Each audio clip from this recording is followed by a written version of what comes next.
And we are live. It is your Manchester United news show, people. And we are live with your up-to-date Manchester United news, headlines, and talking points all in one place. So you don't have to run around all over the internet to find it.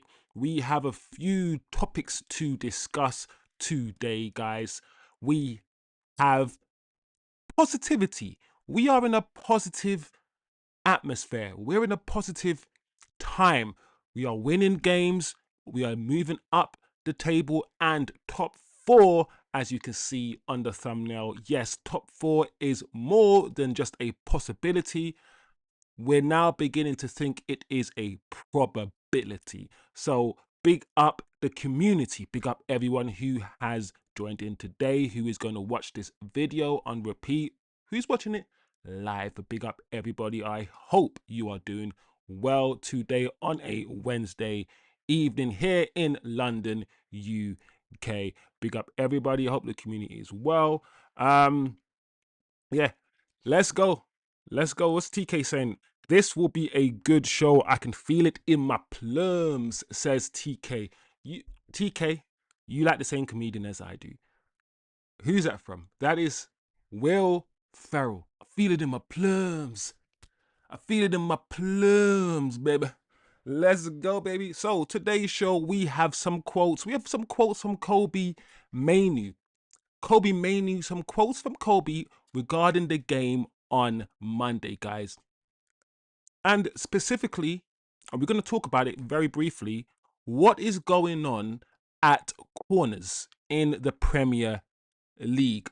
What kind of fouling, what kind of tomfoolery, pushing, shoving is allowed now in today's game? We're going to have a brief talk about it. I want to know your opinion on the game, especially when it comes to fouls at corners. We're going to talk about Sesko. Sesko has come out and he surprised a lot of people, and he said he's not thinking about starting games. That is what Sesko has come out with. He's not even thinking about starting games. He's not worried about that, says Sesko. So we're going to talk about that. What does that mean? What do you feel about that?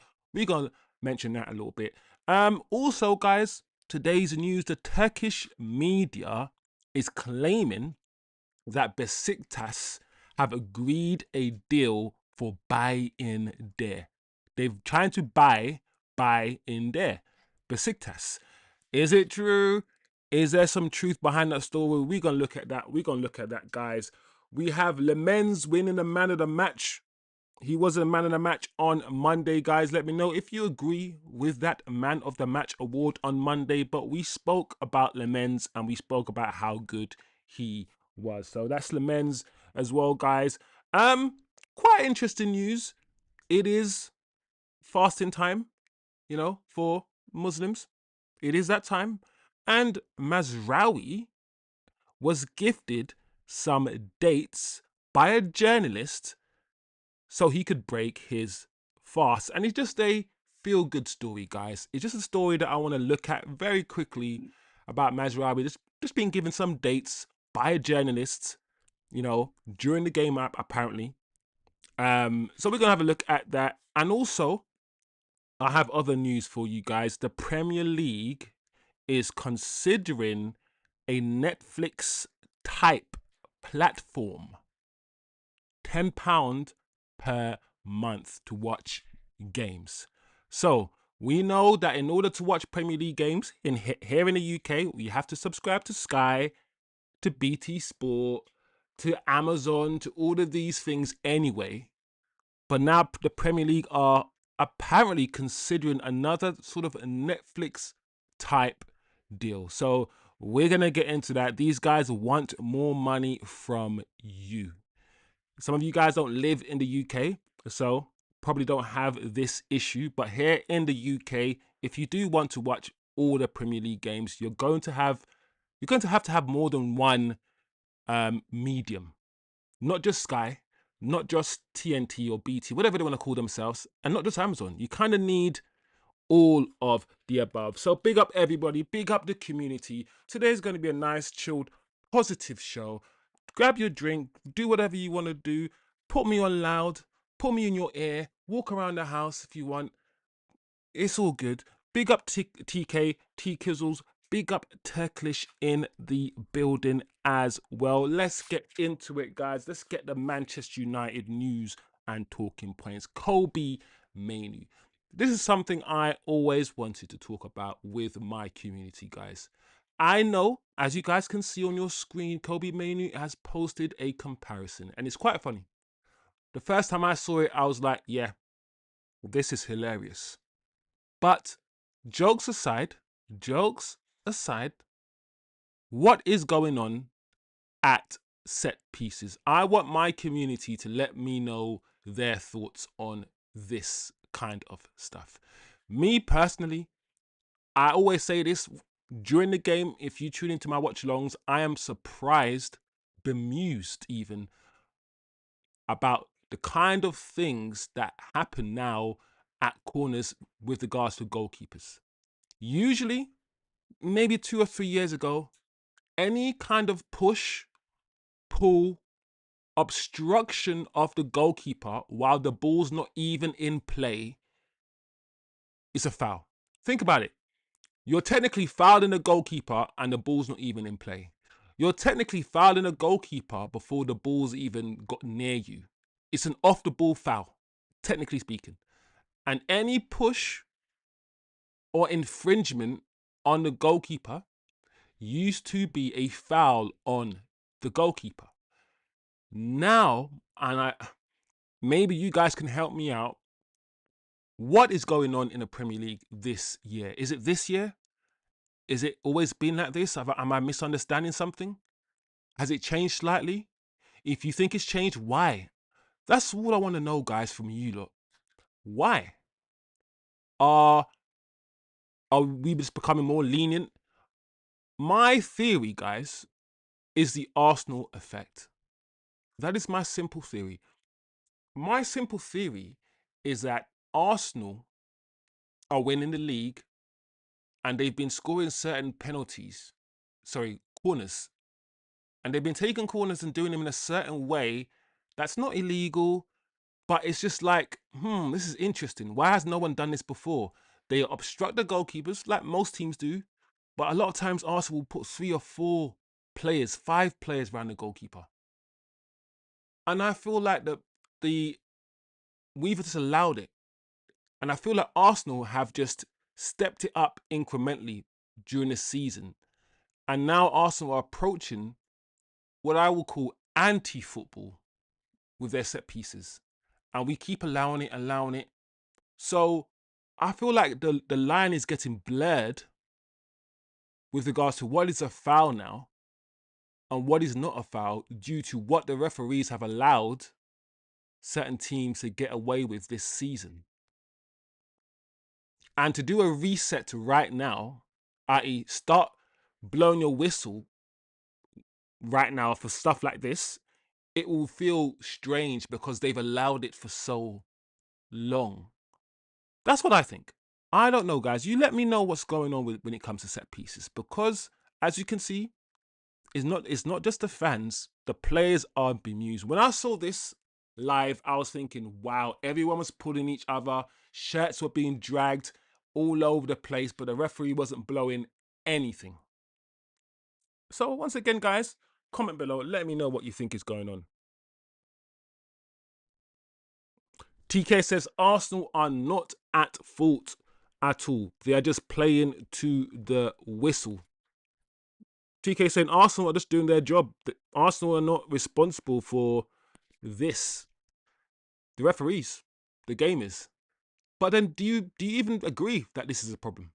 Maybe some of you don't even agree that this is a problem at all. Kelly Richardson, great insight on big up Kelly. Big up Kelly in the chat. I hope you're doing well, Kelly. Yeah, I don't know. I'm just hypothesizing. Like you said, TK, maybe it's not Arsenal at all. I'm wrong, and maybe it's not even a problem. But I don't know, guys. I just feel like It is. It is. But anyway, we can move on. We can move on.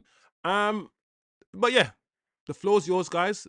The floor is yours. Let's have a quick talk about Benjamin Sesko, guys. Because I'm laughing because the reason why I'm laughing, guys, is because Lee Gunner calls Benjamin Sesko Sinead O'Connor. And after he's after hearing that, I can't get it out of my head now. So now when I look at flipping Benjamin Sesko, I'm going to think of Sinead O'Connor. Wild. Anyway, listen, before Sesko came to the club, I think we spoke about the fact that Cunha and Mbumo were going to be the ones to carry the goals more than him, even though he's a striker, because they are Premier League proven. They're the ones who's got 20 plus GA. Sesko's never had that in his career. So I've never expected Sesko to score more than 10 goals this season. I didn't really expect him to do anything more than that. And I expected most of the goals, most of the hard work, most of the heavy lifting to come from the guys, we paid money for from the Premier League, Cunha and Mbumo. And that is kind of what's happened. And even though I and some of you guys have stressed stressed the fact that you wanted Benjamin Sesko to start in the recent games, and I wanted him to start as well. So let's not be a hypocrite. So did I. So did TK. So did a lot of guys. At the same time, I also said we must not rush with him. He's still young, getting used to the Premier League. All of these things. All of these things. So a middle ground needs to be found, potentially, right? And Benjamin Sesko himself has come out and said this: I'm getting settled in the league from game to game. Again, I'm not even thinking about I have to start. I have to start. Whenever the coach decides to put me on, I'm going to be there. If I get 5 minutes, I'm going to use them. It's just about trying to enjoy and delivering for the team. Beautiful. I love this so much, guys. And I'll tell you why. When's the last time you had a striker who was supposed to be selfish? I mean, Martial was an unselfish striker, very unselfish. And the fan base, not all the fan base, a small minority abused him. But when's the last time you heard a striker say, listen, I want to play when I'm played, and I'll give my all when I'm played. And the most important thing is a team. He's not talking about how many goals he needs to score, how many assists he needs to score, and how. Listen, this was Garnacho. All you'll be hearing is me, I. You do. I mean, you're seeing I. But the point I'm trying to make is he sounds selfless. He understands the importance of the team. He's not putting himself first and his game time. And it's contrary to the fan base. I think it's more the fans who are not used to maybe having multiple strikers. Such as, and not me, but I want him to start. You want him to start, and it's okay. It's okay to want Benjamin Sesko to start games because you've seen that the team playing with a low block or whatever rationale you have. It's okay to want him to start. I want him to start. You want him to start. But I also find it's good. The fact that he's thinking about the team. He's not thinking about how he has to start all the time. And he's putting the team first. Some of you will listen to this and say, I want my striker to be a bit more selfish and all of these things. No, I don't really see that. And I'm happy he's got this stance, Sesko. I think it's a good thing. I think the team morale is good. I think the players like each other. And as long as we keep winning, which is the main thing, I don't see an issue with regards to who starts and who doesn't. The only thing I will keep saying in my match reactions is, whether I feel like somebody should start or not. I'll give that opinion. Of course I will. But I think this is good stuff from Sesko, personally, guys. Let me know what you guys think. As usual, this is your show. Your opinions on these matters, on these subjects matter the most, more than mine does. But yeah, that's Sesko. I just want good things for Benjamin Sesko. His finish on Monday. Very nice, very cool finish. I mean, he had to score. He had to score, really. But the way that he sprint, yeah, and he outpaced, was it Tarkovsky or whatever his name is? He just outpaced him. We forget how quick Sub-Zero Sesko is. Very, very quick. So big up Sesko. Let me know your thoughts on this, guys. Big up the chat. Let's have a look at Bayindir. Yes, guys, the forgotten goalkeeper. We have played Lammens every single game, 90 minutes after 90 minutes. We don't play multiple games a week. We play maximum, usually one game a week. So realistically, there is no need to change goalkeeper. There isn't. And we haven't seen Bayindir all season, except for the beginning. No, except for the start of the season, we haven't seen Bayindir. And now, guys, there is news. There is news that Besiktas have agreed a deal with Manchester United to sign Altay Bayindir for €5 million.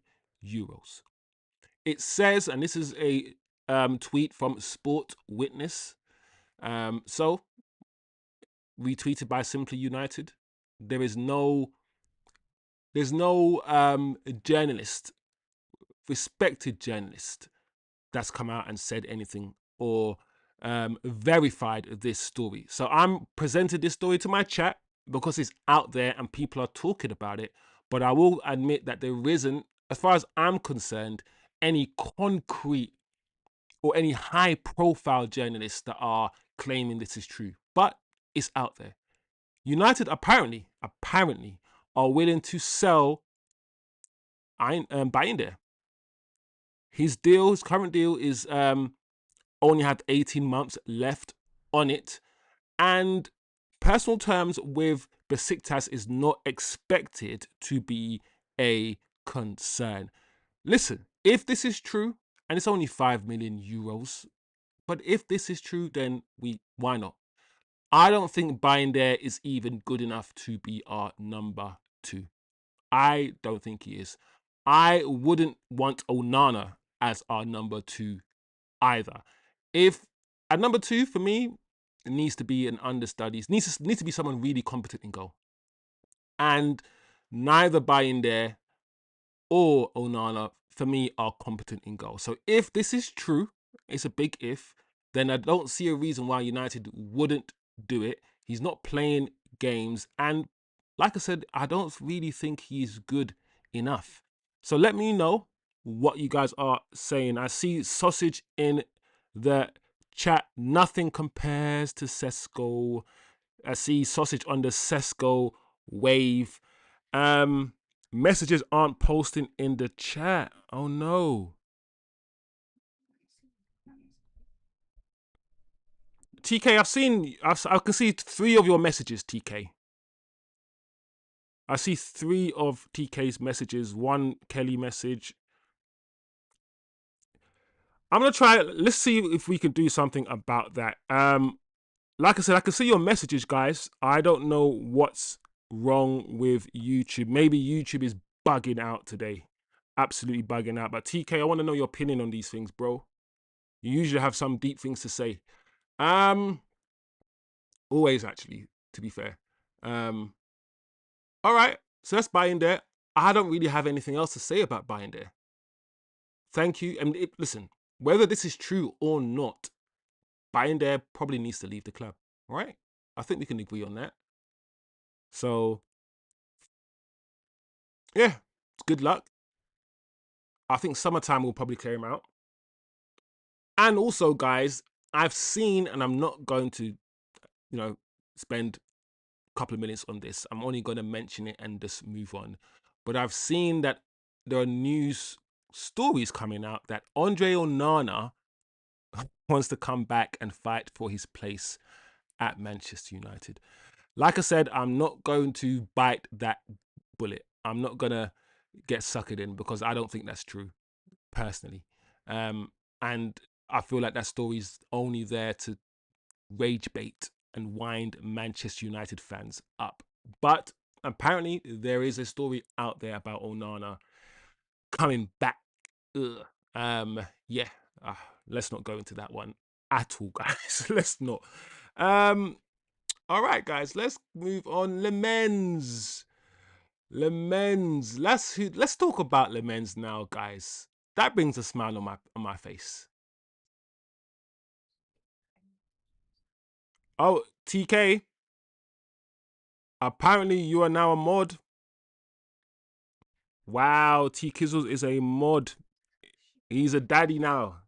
He owns a chat. He runs the bill. He runs it. TK runs. Listen, at the end of the day, I'm gonna say this about TK. My message also. What the hell's going on, bro? Hey, YouTube. Listen, this ain't the day. This ain't the day to be pissing me off because my chat wants us to talk. My chat wants to chat. Yeah, I think Turkish is the mod, but I feel like what Turkish has done. Sh- I thought sorry, I thought Turkish was a mod. Um, yeah, I thought so. Basically, for now, I'm gonna have to add you guys as mods so we can get your messages because I need to hear what you guys have to say. I really do. That's the whole point of the whole point of the channel is to hear your opinions, bro. Like I can sit here with my opinions all day long. I want to know. I want to bounce off you guys to find out what I'm saying is true. What I'm saying is believable. I want to hear your opinions and stuff. And today's TK's birthday. There you go. Today TK's 25. He's 25 all over again. Yeah. Big up T Kizzles. Yo, sausage. Yo. So TK sausage. I've added you as mods. We've added you as mods. Temporarily so we can get through this issue because like I said I need to know what you guys are saying. I really do. Lammens, guys, I don't know what else to say about Lammens. It's our feeling towards Lammens is some trauma reaction. It's a trauma reaction because I watch Lammens, yeah. When I watch Lammens objectively, and listen, it's difficult because we're humans and we have feelings, so it's hard just to be objective and not introduce your emotions. But I try, and a lot of the things that Lammens is doing, it's not worldy. It's not worldy. Like he's not putting out worldy saves from like top bins, and he's just putting out worldy saves. He's catching the ball, punching it, being verbal at set pieces. At set pieces, at corners, we conceded 10 corners, yeah? 10 corners against Everton, guys. And as much as I was just frustrated, listen, you guys saw me, I was fretting. I was like, my gosh, we're going to concede. But Lammens, bro, I feel like every set piece, he either punched it out of the box. It wasn't a flimsy punch. It was a punch out of the box. A catch, a firm catch. Like he's not the best at kicking. Short passing, he's okay. When he goes long, he's not the greatest. But he's a goalkeeper. And the thing about Lammens, I think a lot of you said it first, he's a goalkeeper first and foremost. And I know we get sold on goalkeeper playing out from the back and kicking and all these things that an Onana was supposed to be good at. But Lammens is good at the fundamentals of goalkeeping. I've said the issue with me and Onana is that his goalkeeping fundamentals, some of them wasn't there. But Lammens is so assured. He's gonna make mistakes, like I said. The Welbeck shot, free kick shouldn't have gone in against when we played Brighton, for instance. But so does every goalkeeper, right? Every goalkeeper makes mistakes, and the confidence that we now have with Lammens at the back is. And the thing about Lammens, when I look at him, he comes across, guys, as somebody who's so nonchalant, yeah, so just chilled. He's a bit like Carrick. He's just like nothing excites him. I mean, not in that, you know what I mean? As in, his baseline is just chilled. And those are the best goalkeepers for me. A lot of the times, the Lammens, the Van der Sars, the guys who are just chilled, level-headed. They're not going to shout at you. They're not going to scream. They're composed. They fill the defense with confidence. I like those goalkeepers. The eccentric ones, the Donna rumours, yeah, cool. But shush, chill out a little bit. Listen, I like Lammens, and I know some people wanted Martinez. I kept saying in the summer, guys, I don't want to exchange Onana, who's a bit erratic, with Martinez, who's a bit erratic. I've always said, get me Lammens, pay your £20 million on Lammens, who is not erratic, but he's just chilled. A chilled goalkeeper. Big up Lammens. Hopefully, guys, I'm not going over the top with my analysis of him. Hopefully I'm not, but I think this was so important for us. So important. And I'm glad Cunha is congratulating Lammens, man of the match. I think he was man of the match. I think he was really good. And some of the shots, yeah, some really, really hard shots, he just saved. He went down and he caught it. He didn't parry it. It's just sound goalkeeping. We don't need a world-class, and he could develop into one, but we don't need a world-class goalkeeper to win the league. You've never done it. When Leicester won it, they didn't have a world-class goalkeeper. We need a goalkeeper who just doesn't do bozo things and who is just sound. And that's what Lammens is. Thank you. Thank you once again. Yeah, Jim. Not Jim Radcliffe. The other one. Sorry. Not Jim. Thank you. Well, technically I might have to, but Wilcox and Vivell. Wilcox and Vivell, once again, thank you. Thank you. Amorim would have taken Martinez, and he wanted Martinez. Amorim wanted not Walker. What's the Aston Villa striker? The Aston Villa striker. The Aston Villa striker. Watkins. And I'm glad we buy players for the club. I'm glad that Vivell and Wilcox bought Dorgu. I've always said this to my chat. If you don't like Jim Radcliffe, you don't have to. I don't like him. There's loads of people that I do not like.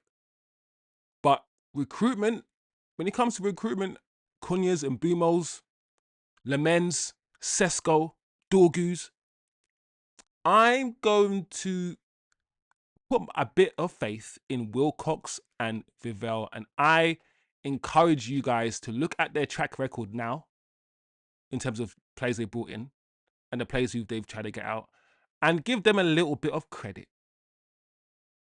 Give them a little bit of credit. That is all. That is all, guys. T Kizzles in the building. Cunha's spark, like when he was screaming after that check on the touchline, shows his commitment. Cunha is one of those players, yeah, that he will frustrate. One thing you can't, he's like, the reason why people compare Cunha and Bruno is, this is why. He will frustrate you on the pitch, Cunha, just like Bruno does. But his fight, his determination, his commitment, you see it. You see it on the pitch. He will win a foul. He will celebrate in someone's face. He will do all this. If they're doing that stuff if a player was doing that stuff to my team, they would annoy me. He's a Gary Neville. Cunha is a player that if he's doing that against you, you would hate it, but you like when he's doing it for your team, Cunha. Yeah, Cunha. Yo, Milton, where you been, bro? Milts, where you been, bro? Milton, you're not allowed in. You're not allowed. Milton's not allowed in until he tells everyone where he's been. I'm joking. Listen, in life, you have no idea what people are going through. So, Milton, I hope you're well, my guy, and I hope football is still a good part of your life. I ain't seen you for a hot minute. Talk to me, my guy. So yeah, Lammens, I'm positive, happy, nothing but happiness. Cunha. I mean, the fact that Cunha is one post in this shows, I think, what the squad think of Lammens. And sometimes I think about this: what's going behind closed doors? What's the squad now saying to each other in the changing rooms? in the canteens, eating food. What's the conversation between the players about the goalkeepers? What's the conversation? You know, I'm always thinking, listen, these players are human beings, so they must talk about Onana. They must do. Yeah, bro. I hope you're well, man. You haven't touched base for a while, man. Big up, Milts, bro. Missed your insights on United. Yeah, Milts, come back. Come back to the chat, man. The community misses you, bro. And also the Discord is also up. Like I said, I tried to jump in a few times in the Discord. TK's in it. A few other guys is in it. Jump in the Discord as well, Milton, if you can. All right, guys, let's move on. All positive stuff, all fun stuff, all fun stuff. This is something that I found interesting. On these shows, we don't always do some deep news. Sometimes we just have conversations about things like this, for instance. Um, a lovely moment, I guess, a lovely gesture, just to mention on this channel. A lovely moment in the aftermath of the win over Everton was Mazraoui being handed a box of dates from a journalist before he boarded the team coach. Dates are popular for players observing Ramadan because they are traditional, healthy way to quickly replenish energy and all of these things, especially after fasting. Cool. And Mazraoui apparently was touched by the gesture and gave his match-worn shirt to the reporter as a thank you gift. Everton's Idris Gay also received a box of dates. Why not? Why not, man? This is nice. This is a nice story, guys. You know, with all the talk about people disliking this, people and immigrants this and hate, and loads of this hate stuff, and the world is crazy. The world is divided. But sometimes, guys, football brings us together, right? Muslim in a Christian country. Well, is Britain a Christian country? I guess the majority is it's majority a Christian country. Yeah, you'll say so. A Muslim being given a box of dates to break his fast after a football game in England. Just nice. Sounds like a nice story. And then Mazraoui giving him his signed. Is it signed? Not signed, but at least his shirt. Nice gesture. And in a world where your CEO is coming out with certain things dividing a fan base, I feel like something like this is just nice to mention. You know, just nice. Big up Milts on the goalkeepers. I'm not sure how the other two keepers cope. Bayindir and Heaton. Oh yeah, Heaton. Listen, at the end of the day, guys, we can sell Bayindir and let's keep Heaton as our number two. I want more than Heaton as my number two, but we could sell Onana because I think Onana's on loan as well, isn't he? Yes. So we need to get rid of Onana, sell him, sell Bayindir, and cool. Have Heaton as our number two. Why not? Why not? And YouTube is still acting funny. YouTube's still acting funny, guys. But don't worry, we're still gonna win, guys. We ain't gonna let this YouTube fuck with us. We're gonna win today. we're not. We're still winning. So yeah, big up Sausage, big up TK, big up Milts. Let's see what else we got. Let's see what else we got, people. What else we got? This is gonna be interesting. Let me know, guys, what you think about this next story. Netflix. This might either piss you guys off, or maybe you guys don't care. As usual, let me know. Breaking news. The Premier League is considering launching its own Netflix style streaming platform.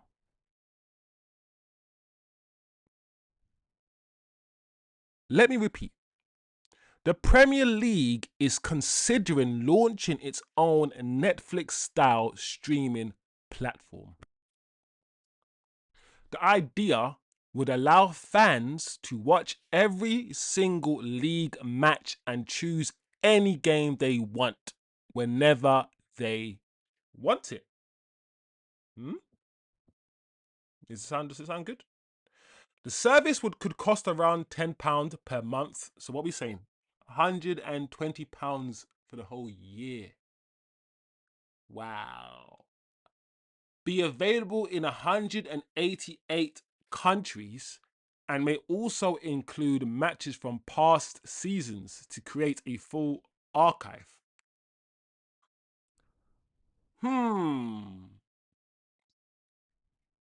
Guys, before I give my opinion and crowd your brains with my thoughts, sometimes I feel like I give my thoughts first and it influence. What are people saying about this? Is this good? Is this good? Is it bad? What does anyone care? Because I don't even know what to think about this, guys. Okay, cool. So are we all the Premier League games are recorded, are filmed? And as far as I'm concerned, this is saying that I can choose whatever game I want to watch.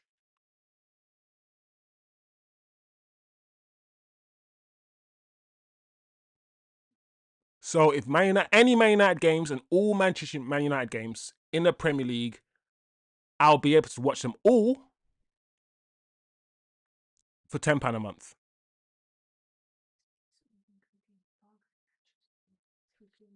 Yeah. So all including, and this includes the 3 p.m. embargoed games, right? This includes the 3 p.m. games that are not shown live because we want fans to go to the stadiums and pay their tickets. So, where does the chat want to take this conversation? Because it seems good for the fans, right? Am I missing something? For the fans, choice. You can pay £10 a month and watch all Man United games in the Premier League. Surely, because Sky don't show all Man United games. It won't. Especially if 3 p.m. games. Sky don't show 3 p.m. games. So why would you need Sky Sports in the UK if this happens? Why would you need it? Sky Sports Premier League. You wouldn't need it, would you? You wouldn't need it. I don't know, guys. Where do you let me see what you people are saying. Milton saying, is that going to annoy Sky Sports, TNT, and all the others? Milton, you're asking the right question. Because we can have an economics conversation. You know me, I like an economics conversation. Supply, demand, aggregate demand, price, cost, ratio. All of we can have that conversation if you want, guys, and go deep. Don't tease me about that because that's my economics I love it. What's TK saying? Netflix is all about revenue grab. We already have a service here in Canada where I can watch any game live at any time and then on replay after. TK. Making me jealous. Pissing me off. I hate TK. TK, listen to me. Do you know what I don't like, TK? How it costs more for me in England to watch an English team who might be playing this down the road at flipping at the Emirates, which is down the road, or the Tottenham Stadium, which is down the road to me. Not literally down the road, but it will cost me more to watch that than someone in Canada or someone around the world. It will cost them a lot less. Sometimes I feel like that's strange. And when TK just told me just there in the chat how he can watch any match anyway because of what he has in Canada, it reminds me when I go on holiday. When I go on holiday to like Egypt and all of these other places, there's always like a channel that shows all the games. And I'm thinking, but here in the UK, I have to have Sky Sports and Amazon and all these things to go in between I have to sign up for 100 million services to watch all my United games. And then my MUTV can't even show live games. They don't have the rights to Man United games, MUTV. They can only show the games like 2 days after they've aired. It's crazy.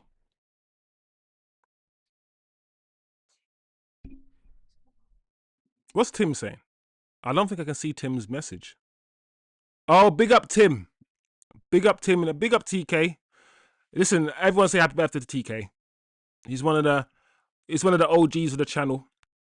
T Kizzles. One of the daddies of the channel. Big Daddy TK. For the fans, it's great. Yeah. Yeah. For the fans, it's great in my opinion. £10. I've spent more than that on bad coffees a month. Fair enough. It also has a um recording feature built in or offline viewing. Okay, yeah, that's good.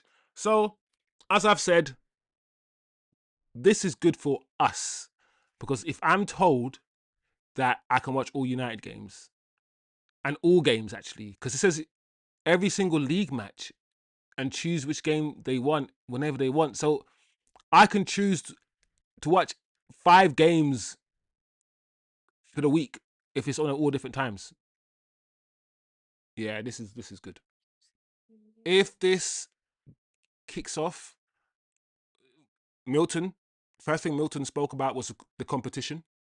What are the competition now going to do? This stuff like this might not happen because the last time the Premier League went off and tried to do something themselves, the FA and everyone else tried to stop them. The problem is the football clubs themselves, they all think they need to be getting a lot more money than they're getting. And they don't like the middleman. The FA and all of these things taking money. And the Premier League are like, listen, we don't need all of that stuff. We don't need the FA. All we need, why can't more money go to the clubs? Clubs like Man United who say that, they have to share revenue, share advertising and revenue when, listen, almost every single Man United match has been live this year. Yeah. So United are thinking, hold a second, we and our viewers who watch Man United carry Sky Sports. Without people tuning in to watch United, how much money will Sky Sports have? So rather than sharing all the advertising revenue and all this revenue with the rest of the league, when we generate like 50% of it, don't quote me, we don't generate 50%, but let's just give that example. Therefore, we need more of that pie. So if we can skip that middleman and go straight, and the Premier League clubs themselves can go straight to Netflix, then what's going to happen? Sky Sports, all these other guys are going to get angry. They're going to go to the FA. It's going to be very, very interesting. Very, very interesting. And YouTube be acting hella weird. And see, YouTube, that's why you're not going to get the rights to no matches. YouTube, and listen to me very carefully, the way you're fucking up with my chat won't allow my people to talk, yeah? You ain't getting no rights to nothing, to no matches. You pussy holes. What's wrong with YouTube, bro? What's wrong with you lot? Anyway, guys, let me know. TK's already given his opinion. YouTube's acting up, says Sausage. It sounds like a good idea for the fans. And personally, who cares about what Sky Sports and all of these other companies are going to say? Who cares? So big up, everybody. Big up. Is there any other fun things for us to talk about before we depart on this beautiful day?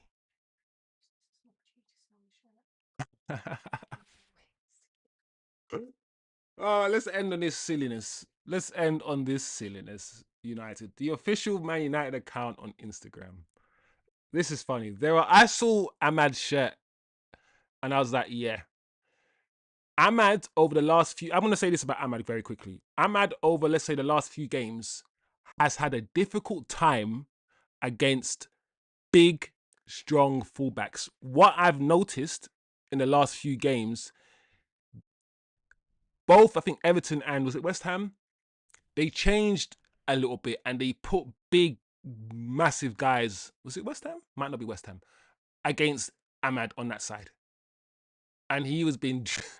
Look at that picture there. I feel like a lot of people are going to start talking about Ahmad. And I'm like, Ahmad's level of performances. I just want to get it off my chest quickly, guys. Ahmad's level of performances are very similar to Mbumo's, very similar to Cunha's.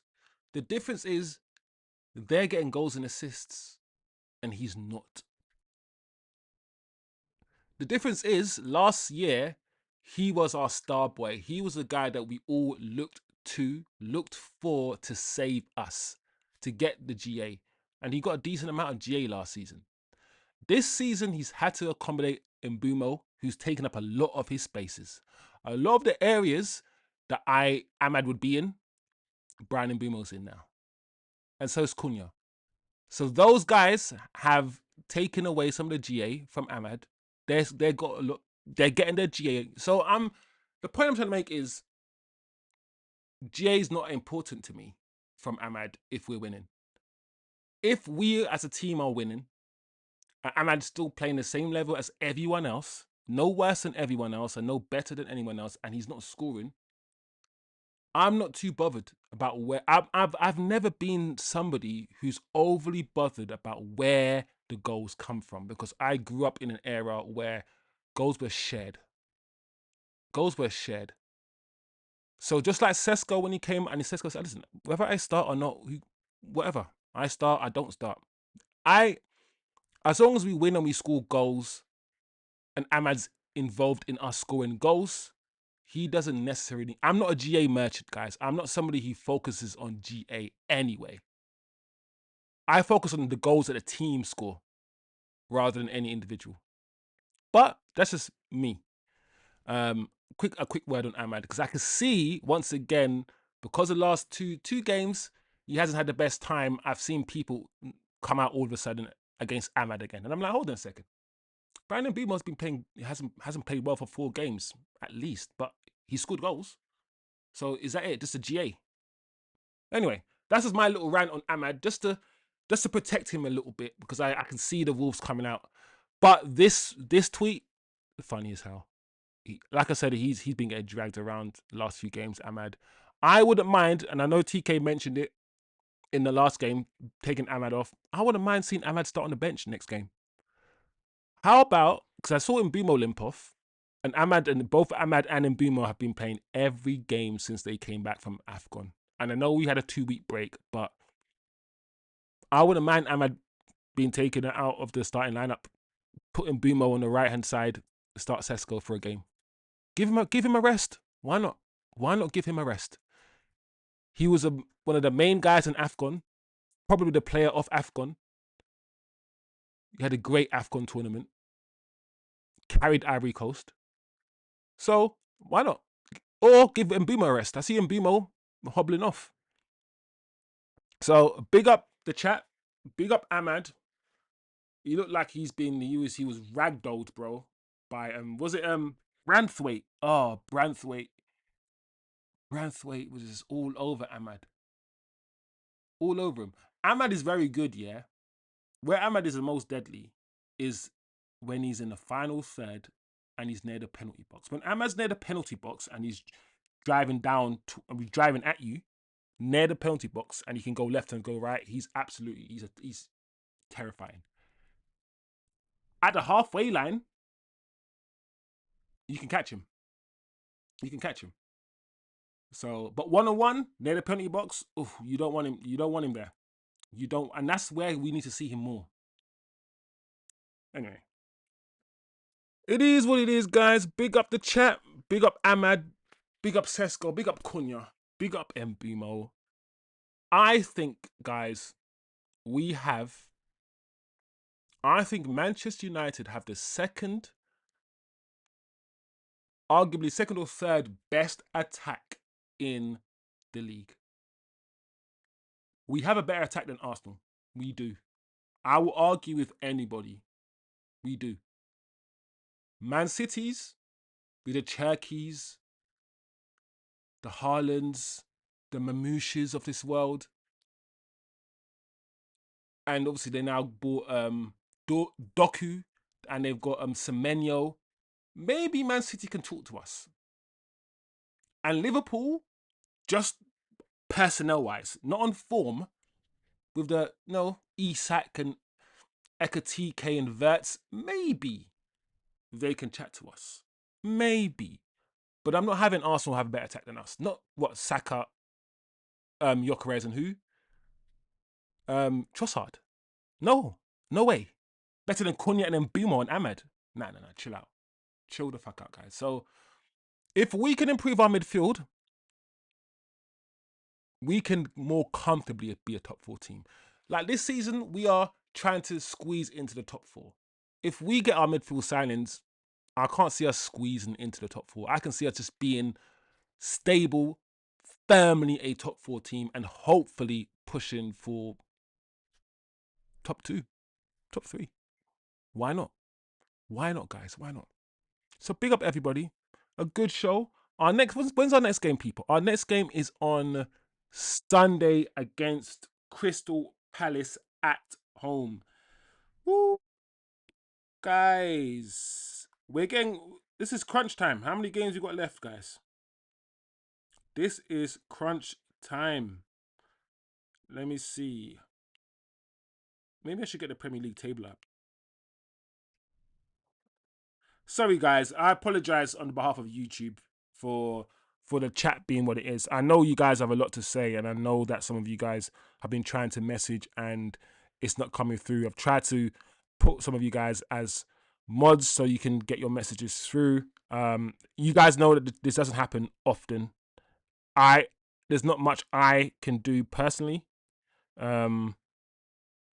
But I appreciate all the support, and I appreciate the community, man. Like coming together always. Yeah, so 11 games. 11 games left. 11 games left.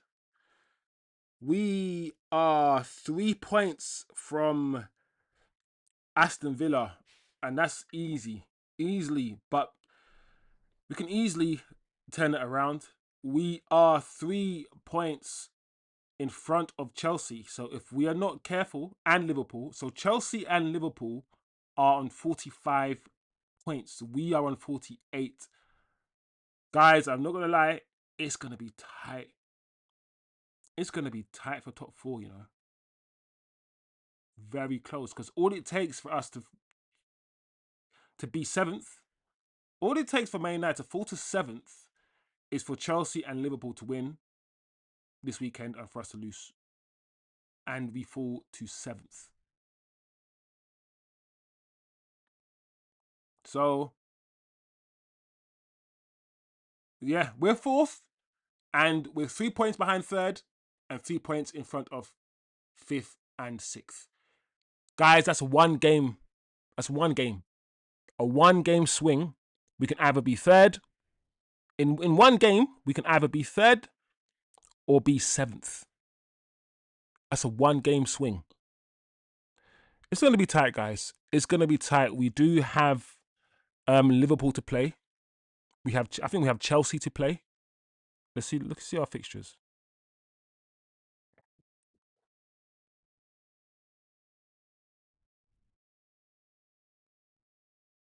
So we got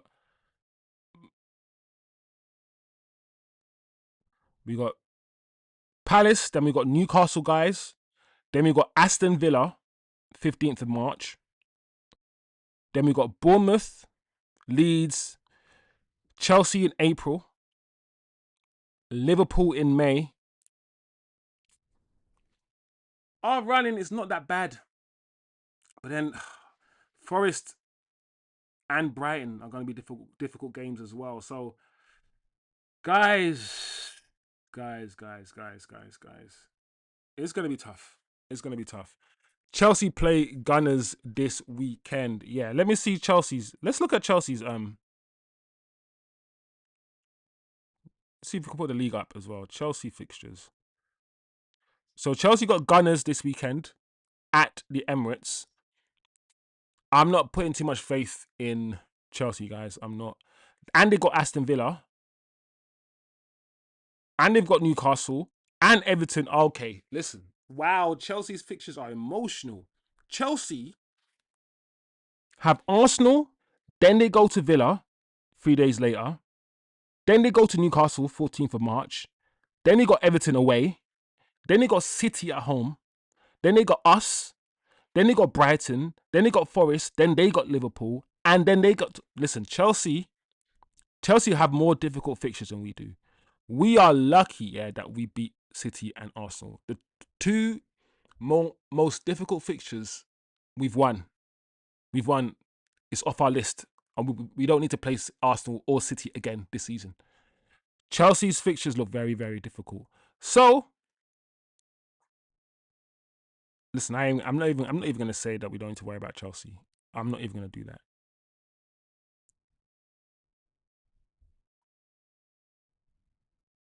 Let's see Liverpool fixtures. Sorry, guys, I just want to check this out quickly before we end the stream, just so I can manage my expectations. So Liverpool got West Ham, Wolves. Oh yeah, then they got Tottenham, Fulham, Crystal Palace. Yeah, it's gonna be, guys. As much as we spoke about, we're definitely gonna be top four. Was it 2 weeks ago? 2 weeks ago when we were just giddy, when we were watching us just smash teams, smashing Arsenal, smashing City. I was saying top four, top three, maybe top two. The last few games have made me readjust. I still think we'll finish in top four. But clearly, as you can see in the West Ham game and even in the Everton game, it's not going to be easy. It's going to be very difficult. And some of these games, as we have seen, are going to be very stinky and hard to watch. So we'll be here. We'll be here for the fight. TK says Hammers will upset Liverpool. Yeah, Liverpool are. That's why I'm saying in the end of the day, I still feel like we'll finish top four because we've now seen the Liverpool games, we've seen the Chelsea games. They have a harder running than we do because partially because we've already faced Arsenal and City and we've won. So based on that, I still feel like we'll finish top four, but we can't. We got to be careful that our performances don't continue to dip because me predicting top four is based on me assuming that our level, TK, our base level of performance won't dip underneath what we're doing against Arsenal or City. It has. I think our performance dipped. I think especially in the last game against Everton, the players were arguing with each other. Like Bruno was going back to the spamming the ball in the air and just hoofing it and just giving the ball away. We were looking a bit smelly. And if our trajectory continues like that, just slightly, I don't know what our performance level is going to be like in 2 or 3 weeks' time. So I'm hoping that, these are just difficult games against low blocks and we're going to get better. We're going to play better against them. Because if we continue to play like this, we're going to draw more games. But out of the 6, we've won 5 and we've drawn 1. And as TK and others said in the chat, if someone told you that, you bite their hand off. You would. So big up people. Big up the community. Big up the chat. We've had a good show today. It's all positive news. Some interesting conversations about Netflix, about the corner situation. I still want to talk about the corner situation again and find out. Like I said, TK says, listen, it's not Arsenal's fault. It's not. You can't blame Arsenal for all that Royal Rumble going on at corners. But it's just strange, guys. It's just strange. So big up Turkish Sausage, T Kizzles, Milton. Big up Milton, man. I ain't seen you in a hot minute. Tim, big up the community. Big up Kelly as well, who jumped in. It's always good to have a female in the chat. We do have a few females in the chat. Kelly is an Arsenal fan. we always get a few females who are Arsenal fans in the chat every now and then. So big up Kelly who jumped in the chat. Yeah, big up the community. We will be back here on Friday for a match preview against Crystal Palace, against Glasner. And Glasner, listen, Glasner's not having a good time right now. He's not having a good time. Crystal Palace right now, I feel like they're there for beating. They're there for a beating. So we'll do our match preview for the Crystal Palace game on Sunday. Hopefully another win under our belt. And we'll be cementing, hopefully, further step in cementing our top 4 position. 11 games left, people. We're not in any cups, so just 11 Premier League games left. And the season is done. Can you imagine, guys? We started this thing summer. A lot of you joined the channel around summertime when we're doing transfer news, and in about 3 months, we'll be back.